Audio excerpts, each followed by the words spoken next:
Okay, we are live, but we're going to let it breathe, baby, just for a moment. Just get some air into this thing, some oxygenation, as it were. Bring on Facebook, bring on Instagram if it wants to play ball. It might not want to play ball. Oh, it's playing ball. Looks like we're good. All right.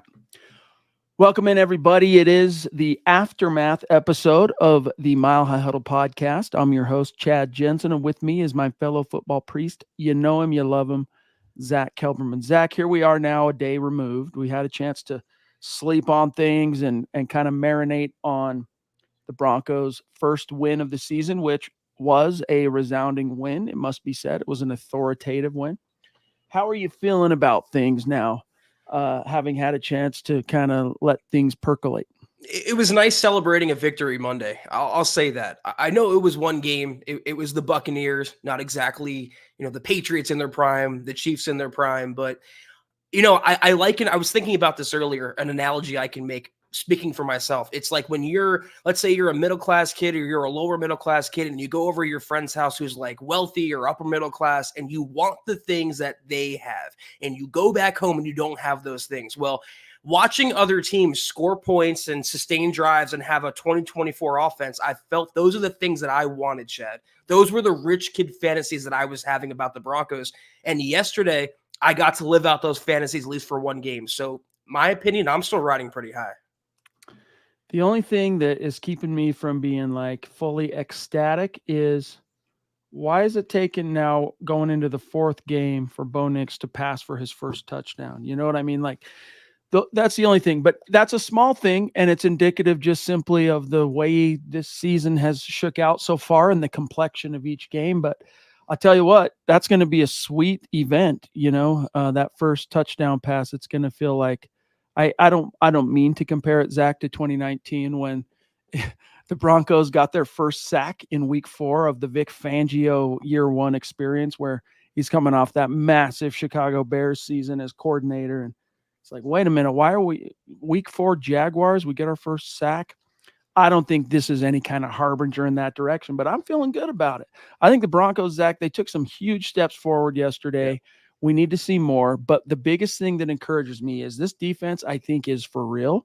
And even though it might be lacking like huge star power across the board, or at least at all 3 levels, it's for real. Like this defense is going to buy Bo Nix and Sean Payton additional time as the season marches on to kind of get their you-know-what together.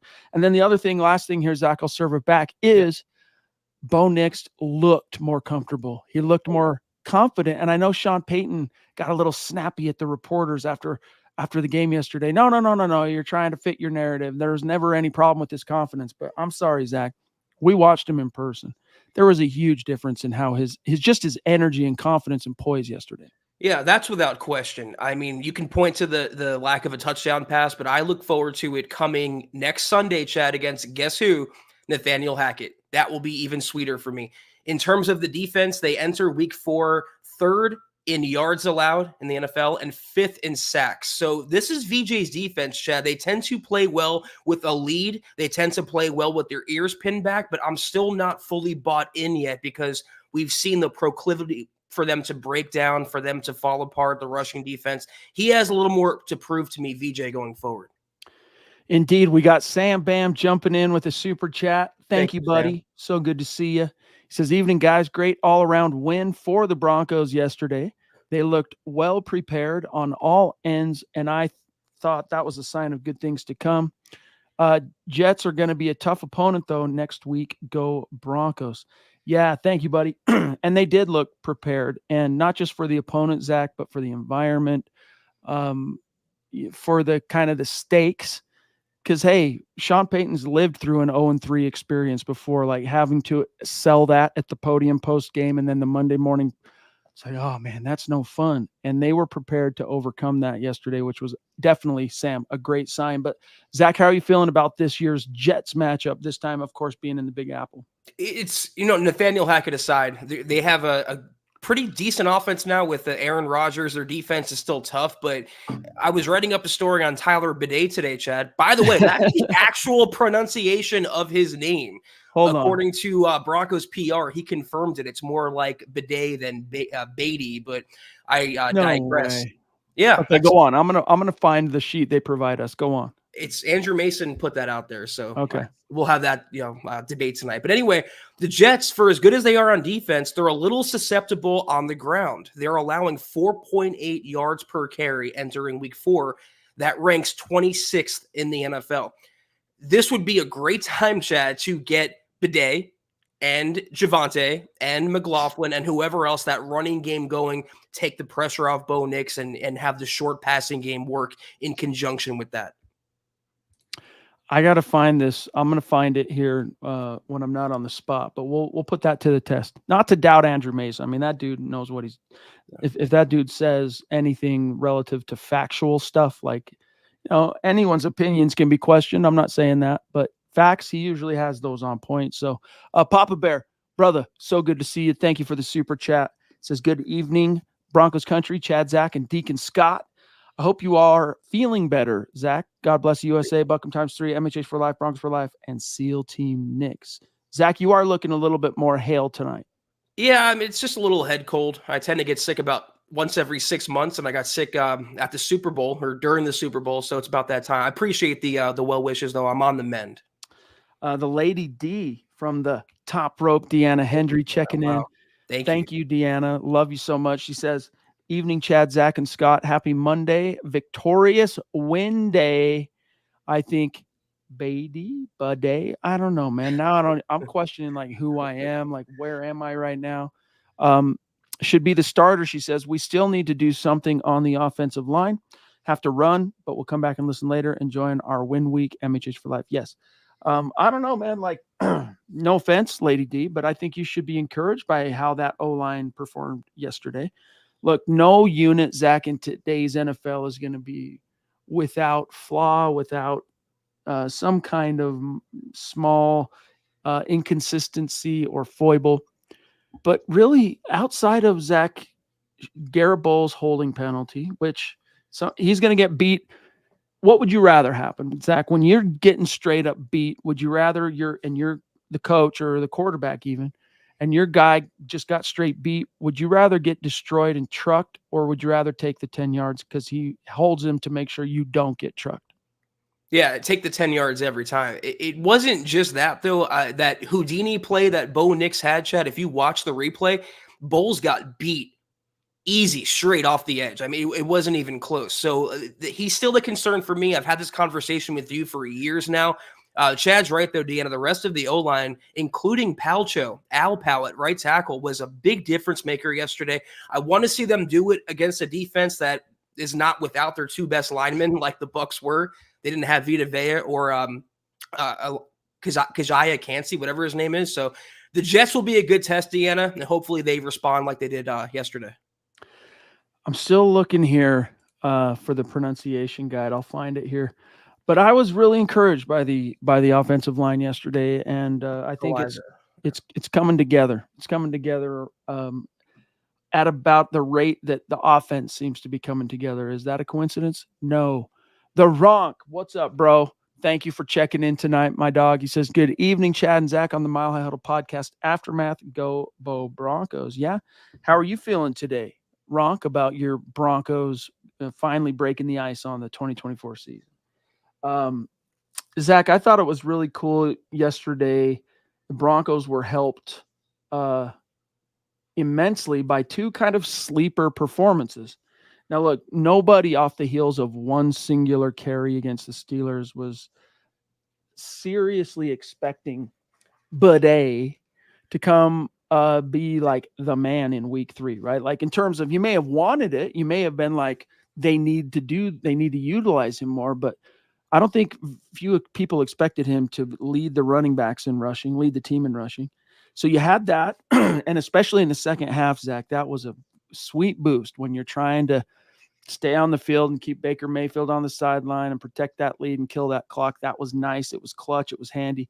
And then you also had DeAndre Tillman go from, hey, we're going to go ahead and promote you to the active roster because we don't want our other 3 rush linebackers to have to play 50 or 60 snaps. So you do your special teams covering kicks and all that stuff. But like, and Breather, our guys, he leads the team in sacks. So you had two sleepers come out of kind of the woodworks, unexpected, Zach, to step in and contribute bigly to that victory yesterday, which I thought is a great sign. Yeah, I mean, I'm on the Bidet RB1 train. I think he deserves at least the opportunity because Javonte squandered that, in my opinion. But if you take away the 43-yard gain that Beatty had, Bo Nix would have finished, Chad, as the Broncos' leading rusher for the third week in a row. He has 107 rushing yards after 3 weeks. Broncos running backs combined have 192 rushing yards. So as good as he looks scrambling, as good as Bidet looked on that one run, they have to eventually get that ground game going consistently.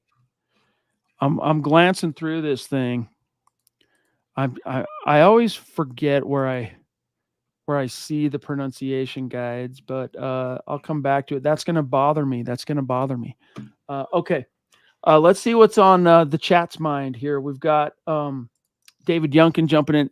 Evening, everyone, and thank you, buddy, for the super. He says, I'm not saying he is or he isn't, meaning Bo.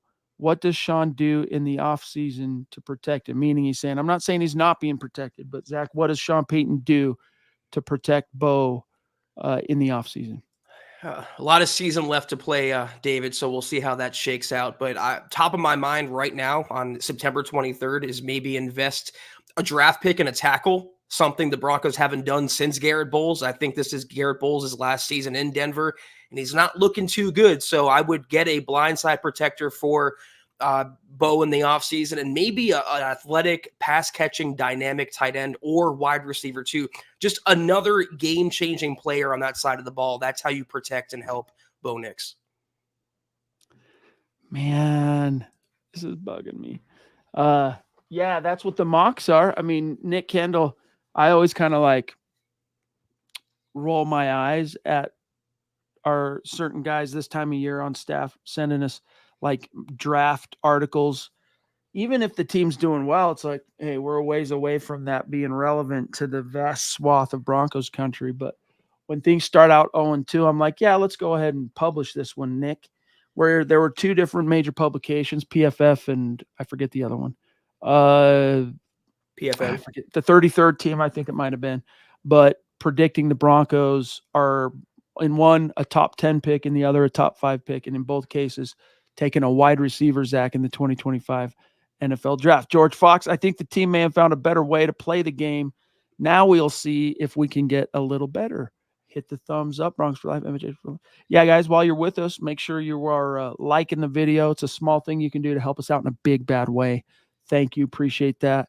But yeah, there was a little bit of a model put in place yesterday, Zach, in terms of how to play the defense offensively. Don't be afraid to be aggressive early. But honestly, however you skin that cat, getting a touchdown on your opening possession, baby, It is so powerful. But it started to me before the opening whistle. Sean Payton wanted the ball first. He didn't defer, and he came out with an aggressive mentality. You set the tone from the jump, Chad. You can't show that you're scared or that you're going to play not to lose. You have to play aggressively. You have to play confidently, and you have to play efficiently. The Broncos did all three yesterday. Hey, for what it's worth, I just found it, okay? You know what? I'm settling this business, okay? I'm settling this right now. All right, Zach, you tell me when you can make this out okay. All right? A little more. Let me blow it up here. Oh, it doesn't want to go any bigger than that. Let me try again. Pause. That's about as big as I can get it. But right here, what does that say? Beatty. Tyler Beatty. Beatty. Okay, here's one. Bowles, right? Okay. Bonito. Like they spell it out. It's like hooked on phonics. Dulcich. Audric. Estime. Forsyth, right? Like they're spelling it out for everybody. Like what's another tough one? Like it's Parrott. Not too, what's that? Matt Parrott. Okay, see, there it is. There's the Parrott. This was before Samaje was 86, but like Dondre. It's not Dondrea. I've said Dondre before, so this is good for me to see. Dondre. Okay. Vele. Over here, though, Beatty. So Tyler forgot to get with PR. But guys, can I tell you something? This is what the same guys that called the game yesterday, Zach, this is the same sheet they're looking at when they see it's 28 up the gut, 43 yards. So how do you get Bidet out of that? I don't know. And God love Andrew Mason. I don't know where that's coming from, but I think it might be a guy, Zach, not Mason, but the actual player saying, I'm going to try and make something good out of a bad sitch. I don't know. Taylor, hey guys, just want to add yesterday about the dominant win. Chiefs win last year. Tell me if I'm wrong. The last dominant win. Okay. Also, Zach, maybe VJ has turned a corner for now. So the last dominant win, I would say, the Chiefs game, dominant win. That's probably it. That was probably it. Yesterday was the next dominant win. Yeah, I would agree with that. What do you think, Zach? Yeah, I talked about it, the 2021 Cowboys game yesterday. Maybe not the same level, but I just haven't seen that much of a complete game. Even that Chiefs game, it's just the Broncos were on another level. And Taylor, to your point about VJ, I think you answered your own statement with the last two words there, for now. That's my thing with VJ. They look good, the defense, until they don't. They're solid until they're not. They tend to fall apart in crunch time. The run defense, they play, too much zone coverage instead of man press with PS2 and stuff like that. They look great, and they hell of a job yesterday. I just want to see that go for the entire season, just consistency. This is a good point here by Mr. Producer. Chiefs game last year, despite the score, which I'll remind everybody, 24-9. From a box score perspective, you can see it wasn't quite as dominating as the final score would lead you to believe. It was a dogfight. I mean, Broncos total yards 240, Chiefs 274, and that's a victory for that defense to hold the Chiefs to 274 yards. But we only had 240. All right, so let's see. Let me see. Sacks. We had 6. They had 3. Rushing. We had 153 yards. That was the difference, one of the big difference makers last year. But anyway, that's old news. But yes, thank you, Mr. Producer. David Wilder, what's up, brother? 2 nights in a row. Love it. Thank you, buddy. So I haven't finished watching the replay, but this team really showed what they're capable of doing. There is much room for growth, but we are in the hunt and not behind the proverbial 8 ball now. Yeah, unfortunately, the Chiefs are always going to be tough to catch. They've started out 3-0. The refs have helped them out quite a lot yesterday, like usual. That Falcons game. There was a few maddening situations there, but win the division, you control your destiny. So we're only 2 games out as it stands. Meanwhile, what's the rest of the division? You have the Raiders at also 1-2, and the Chargers at 2-1. So that's the current lay of the land, Zach, in the AFC West. Both of those teams are kind of falling apart, though. Herbert got hurt again. They just lost Derwin James for a game. Joe Alt got hurt. Rashawn Slater got hurt. And in Vegas, they just benched Gardner Minshew, your boy, Chad, mid-game yesterday, brought in Aiden O'Connell, and now they're going to have some quarterback competition. Then you have the Raiders coach saying that they made business decisions on the field, so they're going to make those same type of decisions off the field. Sounds like the Josh McDaniels effect is still going there, Chad. So the Broncos just play the complementary brand of football we saw yesterday, David. They'll be tough to beat for anyone. A lot of season left to go. Yeah, I'm not sure what they see upside-wise in O'Connell, but I guess he is technically a draft pick. So all things being equal, if we were covering that team, we'd probably be saying, look, Gardner, the stash, all that stuff. Hey, you've been there, Chad, many times. We have. Phil, down in Tucson, proving Broncos country is not a geographic location. It is, in fact, a state of being, baby. He says, good evening, Chad, Zach, and Deacon Scott. Do you guys think Alex Palczewski, per the pronunciation guide, could be a replacement for Bowles, Zach, on the left side? Buckham, MHH for life, Broncos for life. Your thoughts for Phil? I want to give Trickle a shout out. I saw him tweet this earlier, and I wholeheartedly agree. It seemed like every move the Broncos made with Palcho so far has been on the right side, either as a guard or preferably a tackle. it's a completely different ask to go from the right side to the left side, protecting the front side to Bo Nix's blind side. So I would rather draft a pure left tackle and keep developing Palcho at right tackle. Hey, by the way, you know how the famous soccer player Pele? Yeah. Oh, and Davidson, do you think that the right tackle, Mike to left tackle, and keep Powell at right tackle? Just saying, Mike. I don't want McGlinchey at left tackle. Yeah, I mean he's under contract next year, if that's what you're getting at. But let's see if Powell can do, stack a couple of games. He's got a month to prove it. It's hard to Wally Pip Zach that much money that is riding on Mike McGlinchey's contract. So as soon as he's healthy, plus he's viewed as a leader, like, I don't know. I would be stunned even if yesterday Zach ends up being the standard for Al Powell. I would be stunned if McGlinchey is not immediately ushered right back into a starting spot the second he's activated. So, but check this out really fast, just for craps and gigs. You've got Pele, right? The famous soccer player. And I thought when I first saw Devon Vele, I thought Vele. No. Vele. So Devon Vele.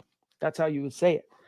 Parrot, don't ignore the A in Jaquan McMillan. It's McMillan, not McMillian. Interesting stuff. Or not okay, I'm going to get off my heard on broadcast chat. Or how about Albert O back in the day? Every single broadcasting crew wouldn't even come close to nailing his last name. Dude, I practiced that one.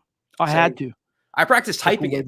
Okuwebunam. I mean, just over and over until it just became intrinsic. Albert O is what he goes by to the uninformed. To us, he's Okuwebunam. Indeed. That's right. See, we can still drop that with authority. I wonder how he's doing. I wonder how your boy's doing, Albert Okuwebunam. Still in Philly? I'm just going to check on him real fast, just for craps and gigs. Hang tight, you guys. Hang tight. He is still in Philly. Wow. Yeah, still in Philly. And this season, he has no statistics. So maybe he's on the practice squad. I don't know. Sounds about right. Haven't been following him. Money Moore in the hizzy. What's up, bro? I'm nervous about the other 3 quarters without a touchdown. Yeah, well, that's the thing is this is an offense still. I mean, I thought this was something crucial that Nick talked about on this morning's Broncos for Breakfast that, we can credit it was a better performance by Bo Nix, or we can talk about the O-line. We can talk about it seemed like Sean Payton was of a mind to be a little bit more aggressive early. And all those things are true. But the big thing is the players executed well early. They just did. That back shoulder throw to Cortland Sutton that kind of set the tone out of the gates. I hate to try and compare everything to, iconic games of yore, but if you guys think back to Super Bowl 50, nobody was really giving the Broncos a chance in that game, believe it or not. They were the underdog, and everybody was like, it's Cam Newton and these Panthers going to roll over everybody, and including the Broncos, and Luke Kuechly and that defense are just going to smother the diminished Peyton Manning. But when they came out on the very first play on a play action and hit Owen Wilson over the middle for whatever it was like a 12-yard game, but it moved the chains. It was like, okay, wait a minute. We're going to actually, because that's how kind of clunky things had been even since Peyton had returned.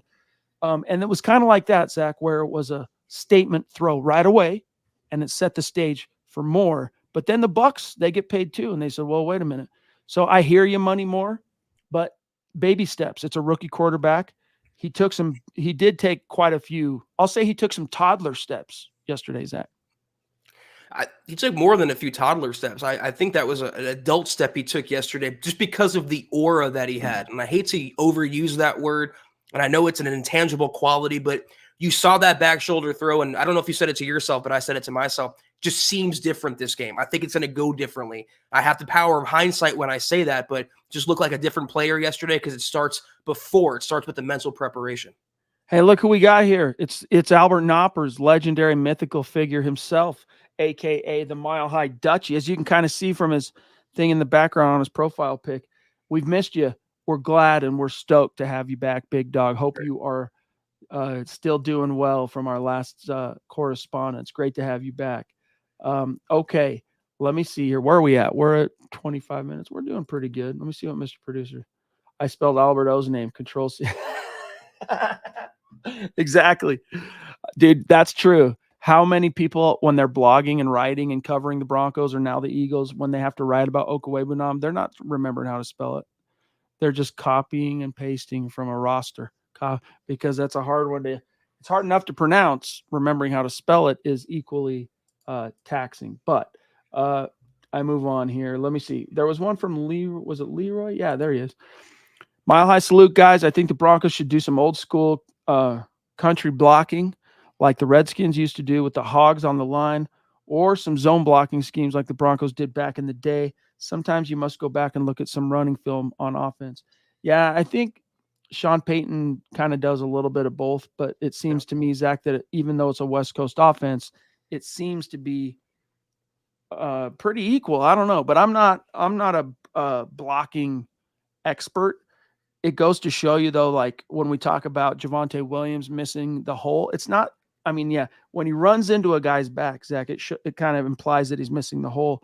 But really, what people are actually complaining about on film is he's missing that cutback lane, Yeah. and that's not completely a absolute unique to zone blocking, but that is the hallmark of what a back is trained to look for in the zone blocking scheme. But when you take a handoff, whether it's power, whether it's zone, your job is to not only hit the hole, but look for the cutback lane because that's where you can catch him sleeping. And he doesn't have the speed to get to the cutback lane anymore after the knee injury. And in fact, before the fumble, he was running really solidly off tackle, off left tackle, ripping off chunk gains. So I think it's more of a power scheme up front with Zach Strief and Sean Payton. Whatever they did yesterday, though, just keep doing that because it worked. We are your football priests, and each and every stream, we're here to offer you the absolution and answers to your burning Broncos questions, like this one from Todd Ostendorf jumping in saying, designing some runs for Bo seems to be working. I just wonder if that's really what we want him doing long term. I think he's durable enough to do it if you do it smartly. Right. And I think Sean Payton is a smart guy. Like you go, has the smarts to be that guy. You go back to that 2011 offense when Mike McCoy had to just completely redesign everything on the fly when Tim Tebow was made.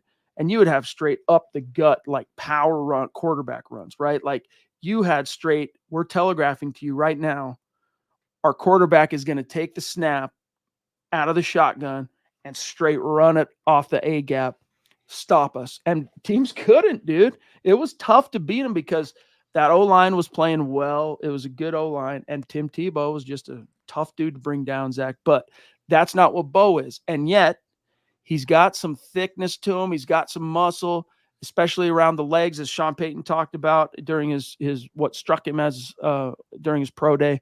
So I think they need to use it more. I got to be honest with you. I think this is one of the keys to loosening up the defenses. You talk about the first 2 weeks. I don't know, Scott, if this held up in week 3, but the Broncos faced the most loaded boxes in the NFL the first 2 weeks. That's one of the ways to kind of just get them on their heels a little bit is present a threat from the quarterback position on the ground. And then they start peeling back a little. They start maybe shading to the edges, loosening things up, and it's all symbiotic. Yeah, I mean, you don't tell Lamar Jackson or Daniel Jones or Fields or Kyler Murray or whoever to run less if that's part of their game and if that's helping the offense. You just tell them to be smart when you do run, is slide when you can, get out of bounds when you can, limit the hits that you take. Otherwise, you end up like Anthony Richardson out there in Indianapolis. So it's a huge part to his game. He's a dual threat quarterback, and he's a speedy threat too. Like he hit 20 miles an hour, Chad, on his run yesterday. He was the leading rusher for 2 out of the 3 games. So I'm with Chad. I want them to do it more, not less. Just be smart about it. Yeah, I don't think we grabbed this from Leroy, though, about bringing Alberto back, a great blocker, not a great blocker, but a better pass catcher than the tight ends we have now. Yeah, but you think to yourself, why with all that talent, because we've seen it, why is it not making the field? And it's about what happens between the ears. I'm not saying football IQ. I'm not impugning his smarts. What I'm saying is commitment to the game. Are you on top of things? Are you responsible? Are you on time? Like all those little things that add up, sometimes those can be important and it can keep a talented player, Zach, off the field. Now, I'm not saying that is the case. I don't have any privileged knowledge on if Alberto's a bad student, so to speak, Zach. But You have to wonder why one team that drafted him, he couldn't find the field. He ended up in the doghouse for a long stretch, if you guys remember. Then they traded him, and he can't see the field with this team. Do you really want him back? Is that going to change with Sean Payton? Probably not. If you want a tight end that can catch passes, you don't need Albert O. You have two already that you're not using. Give Lucas Kroll more opportunity. Call up Donald Parham from the practice squad. Give him a shot. Stop throwing routes to Adam Troutman and Nate Adkins. You just get your own guys involved first, is my point. Yes, indeed. Everybody celebrating the Dutchie being back. And we got Dale. Now, this is the handle we all have memorized and know and love, right? The D-Dub 96734 checking in from Paradise. Dale, bro, it was so good to see you and the missus last week in Denver, my brother, at the stadium. It was just phenomenal to catch up, even for a brief few moments with you. Hope you enjoyed the game. It was a bunk loss, but dude, so great to see you, and always appreciate you making the trip. He says, glad to secure a win. I'm one guy who will preach patience the whole season with Knicks through thick and thin. Surtain earning his money. We barely heard Evans in game. Cheers from the islands for sure. Sorry I missed you, Zach, talking about the previous Sunday. You okay? LOL.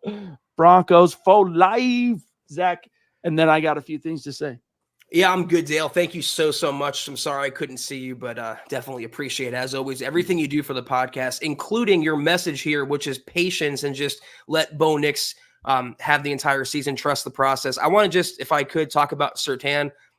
He has now eliminated DK Metcalf, George Pickens, and Mike Evans in consecutive weeks. So you're right, he's earned his contract, but I still feel like, Chad, he is being targeted by the opposing, by referees, by the officiating crews. It's just more flags than I'm used to with him. Yeah, it's bizarre. I'm off my little horse, my high horse on Surtain. Was it week one? No, I was tripping on him more about the Broncos coaches' decisions to have him on special teams and drawing the penalties in week 2. Week 1, the one or two things that bugged me. His main responsibility, though, Zach, of stopping the other guy's best wide receiver, that's what he gets paid to do, and nobody's doing it better. Like, shut down Mike Evans. You could see how frustrated he was yesterday, Zach. It was something to see. And even Godwin, dude, like, mostly shut down, with the exception of that one touchdown grab. I mean, they get paid too, and that was good coverage by Riley Moss. Just a great throw and a great catch. But overall, I'm also very pleased with how Moss is coming around, dude. That could be your young no fly zone 3.0 or 2.0, whatever you want to call it. Because McMillan, dude, he is a legit nickel. Like, he is one of the top 2 or 3 nickels in the league. He's your newfangled Chris Harris Jr., but you needed that other great boundary guy. And Moss, so far, I would say, Zach, the early returns on him possibly being that are very encouraging now that he's actually on the field playing consistently. Because not only is he there, he's sticky, but, dude, he will stick his nose in the muss and make that tackle and run support, and I love that. And then you got Brandon Jones at safeties, making plays, causing turnovers, acting like Jay Sims back there. So you're right, Chad, the newfangled, the new world order version of the no-fly zone. I love it. Exactly. WWE, no, what is it? Or what are the leagues? It was WCW was when WCW. See, when I was a kid, and kids in my neighborhood, in the 80s, were like begging their poor ass parents to spring for pay-per-view for WrestleMania. The last one I recall paying any mind to was when Hulk Hogan threw down with Ultimate Warrior, whatever WrestleMania that was. And then, but my little brother Robbie, dude, he loves that stuff. I almost cursed. He loves some wrestling, dude. So it was always kind of in my house, but I lose track of when it went from WWF to WWE, and then there was the other stuff you just mentioned. I lose track of it, but I know that the New World Order was from that one, right? Yeah, it was like late 90s in WCW, and then when Hulk became the baddie. Exactly, yeah. He became Hollywood Hulk Hogan. That was for like 8-year-old me, Chad, that was a big deal. Yeah, dude. I am an American hero. That's what I remember him coming out back in the day. But anyway, Dale, bro, love you, big dog. It's so good seeing Surtain say, yep, You paid me to do X, and I am obliging with aplomb. Very cool. Stoked. Thank you so much, too, Dale, for the super chat. And Chad, what I want to mention really man. quickly was Sean Payton made a funny joke about PS2 before the game or after the game. He said he talked to him. He wanted to trade him to the Saints for 1 week for Marshawn Lattimore because Lattimore always had success against Mike Evans, Tampa Bay versus New Orleans. And then he goes after Surtain shut him down. He goes, okay, no trade. It's Sean Payton's sense of humor, man. That's funny. That's funny, dude. WrestleMania 6, Zach, 1990, Hogan versus Warrior. That sounds right, actually, because I know where I was. I had like my parents were not in the military, but I had a childhood that was akin to that, where I did not start and finish in the same school until I was in 8th grade. So like I was always moving, right? So like I link years to like geographic locations. That's how I make sense of some of my childhood memories. And I remember where I was for that. And that makes sense. 1990, dude, long time ago. But isn't the Warrior, isn't he dead? Didn't he die? Yeah. Is that old news? I don't know. What are you going to do? Long time ago? Like old news? I did like that guy, though. All right. Let's see what's up. Where are we at? 36 minutes? Going off Holy the rails. smokes. Time it is a flying. What's up, Big Earn? How you doing, big dog? Go Bo Nix for 6. Amen to that. Yeah, Leroy. Forgot we had Donald Parham on the practice squad. What did you make, Zach, of week 3? Let me go ahead and recount this so I have it perfectly here. Your boy Greg Dulcich. Why don't I see him on the box score? What's going on? He had 1 catch, right? I thought he had one. Yeah. Was it called back? I'd have to go see. Let me see. I remember him catching one too, and I thought to myself, wow, he actually caught it. It must have been because it is not listed in the official box score. Let me double check something here. But what do you make of his relative irrelevance in the game plan yesterday? If you drop 2 passes when they're thrown to you, you don't deserve any more. I mean, like he had trouble getting on the field. He finally gets on the field and he drops. Just move on. Find somebody else. Parham or Lucas Krull, get them involved. Pro Football Reference has him clocked for 0 receptions on 0 targets yesterday. So it must have been called back for a penalty we don't recall. Mandela effect. So Parham, let's get you on the field, dog. Let's go. Let's see what you got because I mean, Troutman, he's dutiful. 1 catch, 13 yards. Adkins, man, they keep trying to get this cat involved, Zach, for reasons I don't quite understand. But what about Krull? What about, I guess Dulcich isn't going to be a factor this year. I mean, look, it's like Nick was talking about earlier, and I agree with this. Wake me up when it's, week 9. We've got a half season's worth of sample size to sink our teeth into in terms of meaningful conclusions, tendencies, trends, Zach, things like that. But the tight end usage so far in this, albeit very disjointed offense, has been curious. This is what I said before, though, is that like historically, Sean Payton never had a superstar tight end except for Jimmy Graham. He kind of just like worked with what he was given and made the best of it. But I don't see what purpose Adam Troutman serves except for maybe his blocking. And you could just do so much better than, Nate Adkins, Chad, or Michael Burton. You need 2 fullbacks in today's NFL? I don't think so. Scott goes, use his full name. It's OTA legend Krull. All right, if you're going to utter his name. And thank you, Scott. See, Mr. Producer. The Warrior died April 8th, 2014. Just 10 years ago. Many moons. Phil, what the Sam Hill is wrong with PFF? Have you guys seen the scores they're giving our guys? PS2 had something like 45. Look at some of our defensive guys, i.e. Allen. Zach, you go through and maybe grab this from Clayton, and I'm going to pull up PFF's grades on the Broncos. Yeah, Clayton with the big comment here. Hey, guys, smash that like button and share. That's right, smash that like button if you haven't already. Man, oh man, fire, my guys. Clicking all cylinders, baby. Bo receivers, linebackers, corners, etc. Man, Bo Nick shine. Design runs for him, looking down the field with eyes. Man, his arm's unbelievable. He is finally putting the puzzle together. So all the haters out there can zip it, baby. Let's go. I agree, Clayton. I love your enthusiasm. And at least for one game yesterday, he looked like a completely different reborn quarterback. Let's hope he can keep it going. Okay, I've got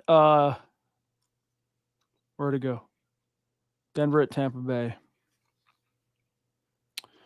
Yeah. Here we go. Okay, I I'm think just Brandon having a Jones look was the see. highest rated guy.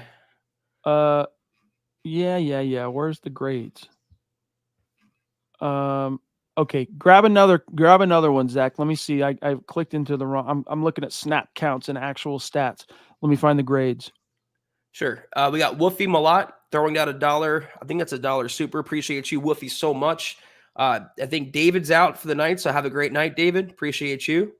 And is there anything we haven't gotten to yet? That's what I'm going through here. I think we got to everything. I got Jameel White saying Riley Moss is looking great. I agree. I echo what Chad said earlier. He also was one of the higher graded guys coming out of yesterday's game. So he's improved tenfold since last season.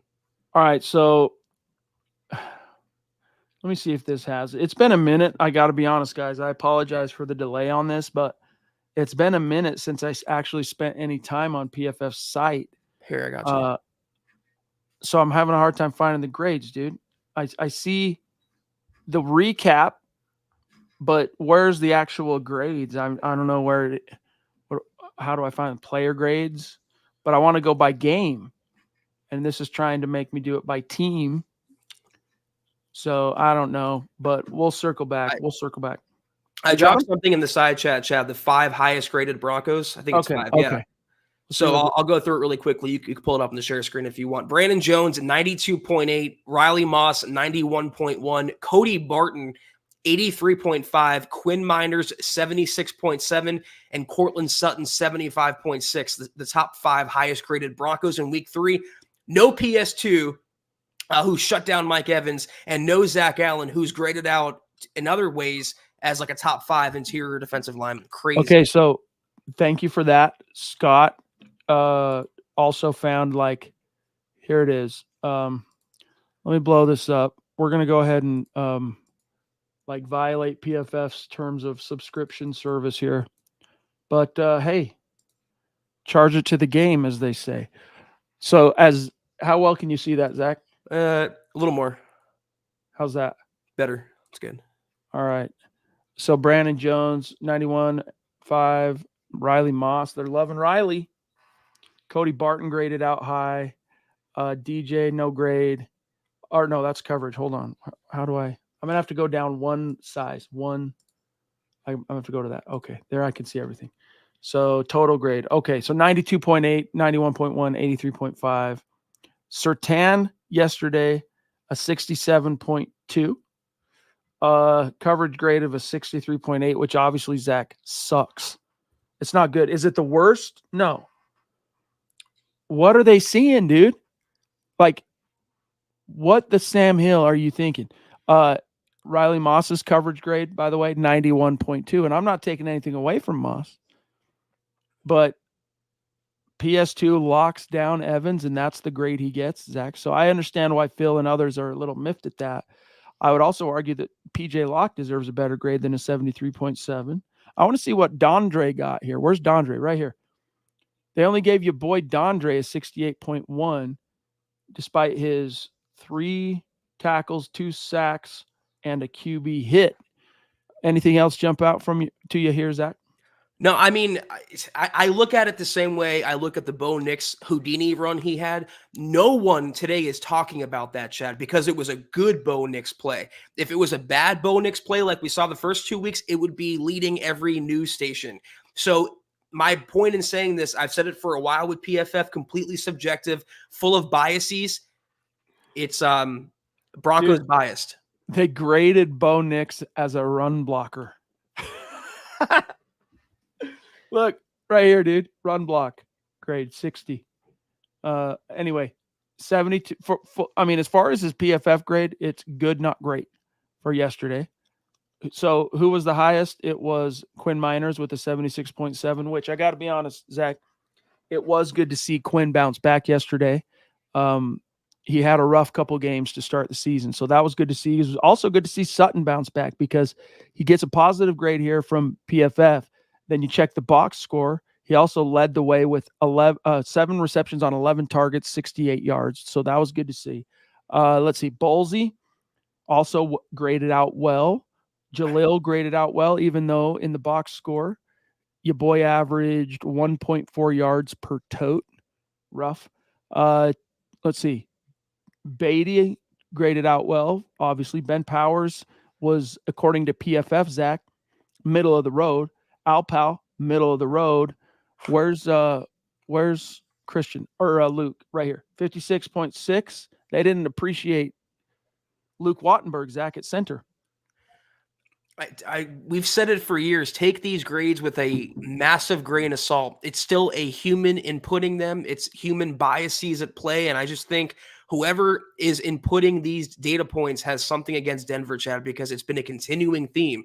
And the PS2 disrespect, the Zach Allen disrespect, and now the Tillman disrespect. 2 sacks, and he has that rating. Get out of here, dude. I remember when PFF went from a football nerd website and broke into the NFL mainstream as a phenomenon. So this would have been like circa 14, 15, 16, yeah, like that 3-year window when it just and I would get messaged and DM'd from players. Hey, Chad, dude, can you tell me how I graded out on PFF yesterday against the Raiders? They wanted to know, like that was important to them. Not because they wanted to see like a movie reviewer, like you're a director and you want to see what they say about your movie. They want to stack those grades because it was helping them get paid, Zach. It was helping them. Matt Paradis is a good example of how the PFF phenomenon helped him cash in. But I don't think he would have needed PFF ultimately to get that paycheck from the Broncos that he did following the Super Bowl. And it's unfortunate how things panned out. But PFF, whatever. You know what I trust more than some geek and putting numbers, Chad, into a spreadsheet, or these 2 things right here, my eyes. The eye test to me never fails. So don't go by numbers. If you think Bo Nix played well, if PS2 played well, then they played well. Well, it's like we aggregate Pro Football Focus on at Mile High Huddle a lot in terms of some of their news and opinions, but we stopped emphasizing and covering their grades years ago when Eric Trickle created a very transparent grading system, and he sticks to it. It's simple. Every player starts out with, when you read Eric's grades, which he sent them to me right before we got on here tonight, Zach, so I'll be publishing them tonight. But here's how his grades work. You don't have to wonder. It's very simple. Every player, when the game starts with a 50 grade. All right. So like that baseline. And then each play, he looks at all 11 guys. And if they had a plus play based on what he could perceive as their ostensible responsibility on a given play, then their grade goes up a measure. If it's opposite, it goes negative. So basically, Zach, when you read an Eric Trickle grade, any grade that's above 50 is a good grade. And if you start getting into the 70s and 80s and 90s, it's excellent. That player's balling out. So we decided, let's do that and keep our grading very transparent, where people know where it is, how it works, etc. PFF still has never, to my knowledge anyway, Zach, released or revealed or published any insight into how they grade, the measuring sticks that are used, etc. Although I have talked to many people who have worked for PFF who are given a manual. They're like, here's how you grade, and here's a ton of film that you have to watch. We're going to pay you some peanuts. Go. That's how it works. It reminds me of the formula they use to come up with the schedules every year in the NFL, the secret sauce that no one's allowed to sample, Chad. Again, it's entirely subjective, and just trust your eyes and trust your gut when it comes to watching Broncos players. You're muted. Thank you. 1981 from Ronk. 10 wins, 6 losses. 04, 10 wins, 5 losses. 16, 9 wins, 7 losses. When the Broncos beat the Tampa Bay Bucks in Florida. Interesting. That's the stats when they beat. Okay, very interesting stat. Thank you, Ronk. And I do remember 2016. That was the one Paxton Lynch game where he actually looked half decent. Trevor Siemian got hurt early. He had to go in relief, and he actually looked like a first-round rookie quarterback, like in the best sense, like making plays, running around, scoring, and then it was all downhill from there, Zach, unfortunately. Yeah, and Bo Nix loves the heat too, he said. So if they have to go back down to Florida at some point in the future, he'll be fine playing there. I just thought the schedule makers, Chad, I realized this today. What an FU it was to the Broncos. 2 consecutive road games on the East Coast, both 1 o'clock Eastern starts. Like, really? You hate Sean Payton that much? They really do, bro. Damn. And there were additional rumors before the Pittsburgh game about Sean Payton that I don't even want to address on this, that I don't think it sounds sketchy to me. I don't believe it, but it seems, and I think it's in some ways understandable. He's not a very nice guy at the podium. I wonder what he's like behind closed doors, right? Like when you get to the competition committees and you're at the league meetings in the spring and all that stuff, like could be, as my friend BA would say, could be that he is persona non grata. They don't like this cat at the NFL home office. And then 2 divisional games after that. And then a Thursday night game against Sean Payton's former team at New Orleans after. I mean, it's brutal, Chad. It is. All right, guys. This has been a fun convo. We're going to dip on out, but before we do, we got a few messages for you, so don't quite leave. I literally cannot believe it's been almost 51 minutes already. You guys are incredible. Another tremendous episode of the Mile High Huddle podcast. If you're not doing so, please follow us on Twitter at the MHH Pod. You can follow the main account on Twitter at Mile High Huddle. Chad at Chad and Jensen, myself at Kelberman NFL, and Scott, our producer, at Scout Kennedy. If you guys want some merch like we're rocking each and every single podcast, check out mhhmerch.com and get you some. If you haven't done so yet, drop us a like at facebook.com/mile-high-huddle-pod. You can find us on Instagram at mile_high_huddle. If you're listening on Spotify or Apple Podcasts, make sure you're leaving your football priest a 5-star review for a chance to win some merch each and every single month. But if anything, y'all, please subscribe, like, and share this video and every video you see on the MHH channel. It really helps us grow and reach more Broncos fans just like you. Dude, get this. So the Broncos 7th round pick. Nick, how would you pronounce it, Zach? Just do your best. Gargulo. Yeah. That's probably what I'd say too, but here's how they spell it out for us in the Hooked on Phonics. Gar-Jewel, like Josie Jewel. Low, Gargiulo. That's some mafia type stuff right there. For what it's worth. Yeah. Him and Tony Soprano, dude. They're calling the shots in Newark, bro. All right. Love you guys. Thank you so much for spending some time with us here tonight and enjoying the Broncos notching their first win of the season. A mile high salute and a special shout out. Pardon me. To the great, one sec, geez. Scott will edit this out. It's all good. Just kidding. The great Super Chat Superstar supporters tonight. Sam Bam. Pardon me. Frog in my throat. David, love you. The Lady D, love you. The Ronk, David Yunkin. By the way, this is the Papa Bear up here, and this is David Yunkin. Taylor Christensen, George Fox, David Wilder. Lots of great Davids in our community. Phil McLaughlin, Money Moore in the house. D-Dub from Hawaii checking in. Woofy, I didn't see Woofy, so thank you, Woofy. Good to see you, buddy. And, of course, I might have already mentioned him, but the Ronk, love you guys. Can't wait to see you on Thursday.